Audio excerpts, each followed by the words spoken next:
الله الرحمن الرحيم إذا جاء نصر الله والفتح ورأيت الناس يدخلون في دين الله أفواجا فسبح بحمد ربك واستغفره إنه كان توابا والسلام عليكم ورحمة الله।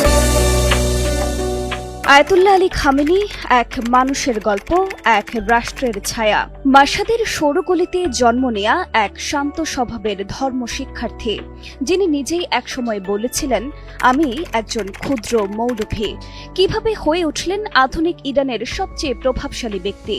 এই গল্প শুধু একজন নেতার নয়, বরং এক রাষ্ট্রের দীর্ঘ রাজনৈতিক অভিযাত্রার গল্প। 1939 সালের 19 এপ্রিল ইরানের মাশহাদ শহরে জন্ম নেন আলী খামেনি। ধর্মীয় পরিবারে বেড়ে ওঠা এই কিশোরের পথ ছিল নির্ধারিত। ইসলামী শিক্ষায় গভীর অনুরাগ।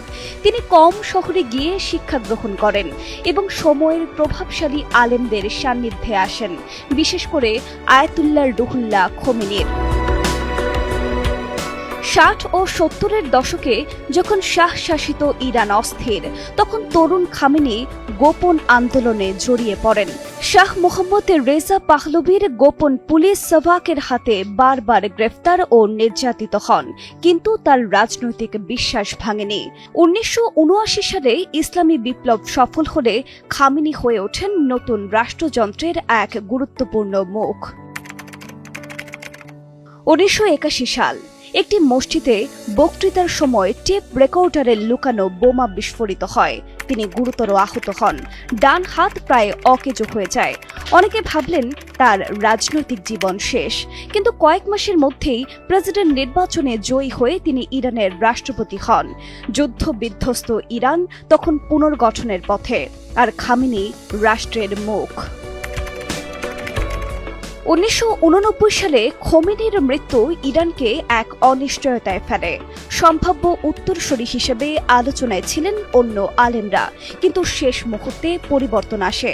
সংবিধানে সংশোধন করে ধর্মীয় মর্যাদার চেয়ে রাজনৈতিক দূরদর্শিতাকে অগ্রাধিকার দিয়ে খামেনিকেই সর্বোচ্চ নেতা নির্বাচিত করা হয়। তিনি তখনও পূর্ণ আয়াতুল্লাহ ছিলেন না, কিন্তু সেদিন থেকেই তিনি হয়ে ওঠেন ইরানের চূড়ান্ত ক্ষমতার কেন্দ্র। তার শাসনামল ছিল দ্বৈত নেতৃত্বের রাজনীতি। একদিকে প্রেসিডেন্ট, অন্যদিকে সর্বোচ্চ নেতা। সরকারপন্থী প্রেসিডেন্টের সময়, বিশেষ করে মোহাম্মদ খতামি বা পরে হাসান রুহানির আমলে পশ্চিমের সঙ্গে সম্পর্ক উন্নয়নের চেষ্টা দেখা যায়। 2015 সালে স্বাক্ষরিত হয় পারমাণবিক চুক্তি, কিন্তু 2018 সালে মার্কিন প্রেসিডেন্ট ডোনাল্ড ট্রাম্প চুক্তি থেকে সরে গেলে খামেনি এটিকে প্রতারণা বলেন। তার বক্তব্য স্পষ্ট, যুক্তরাষ্ট্রকে বিশ্বাস করা যায় না। খামেনির কৌশল ছিল কৌশলগত গভীরতা তৈরি করা।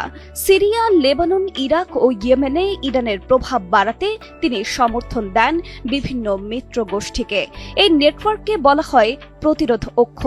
এই কৌশলের অন্যতম মুখ ছিলেন কাসেম সোলাইমানি। তার নেতৃত্বে কুদস বাহিনী মধ্যপ্রাচ্যে ইরানের প্রভাব বিস্তার করে।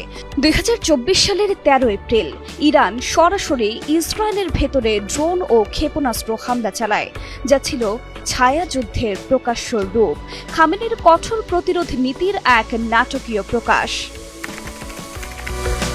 2009 সালে গ্রিন মুভমেন্ট থেকে শুরু করে 2022 সালে মাহসা আমিনির মৃত্যুর পর হিজাব বিরোধী আন্দোলন, প্রতিবারই রাস্তায় নেমেছে লাখো মানুষ। সমালোচকরা বলেন তিনি কঠোর হাতে বিরোধ দমন করেছেন। খামেনি এসব আন্দোলনকে আখ্যা দেন বিদেশি ষড়যন্ত্র হিসেবে। ইরানের দীর্ঘ প্রায় 4 দশকের শাসনকালে রাজনৈতিক, ধর্মীয় ও কূটনৈতিকভাবে সবচেয়ে গুরুত্বপূর্ণ অবস্থানে থাকা আয়াতুল্লাহ আলী খামেনি 86 বছর বয়সে মারা গেছেন। ইরানের রাষ্ট্রীয় গণমাধ্যম নিশ্চিত করেছে তিনি গত 28 ফেব্রুয়ারি যুক্তরাষ্ট্র ও ইসরায়েলি বাহিনীর বড় আক্রমণের সময় নিহত হয়েছিলেন বলে খবর এসেছে, এবং ইরান 40 দিনের রাষ্ট্রীয় শোক ঘোষণা করেছে। খামেনি শুধু একটি দেশের নেতা ছিলেন না। 3 দশক ধরে তিনি ইরানের অভ্যন্তরীণ নীতির পাশাপাশি মধ্যপ্রাচ্যের ভূ রাজনীতিরও এক গুরুত্বপূর্ণ চরিত্র ছিলেন।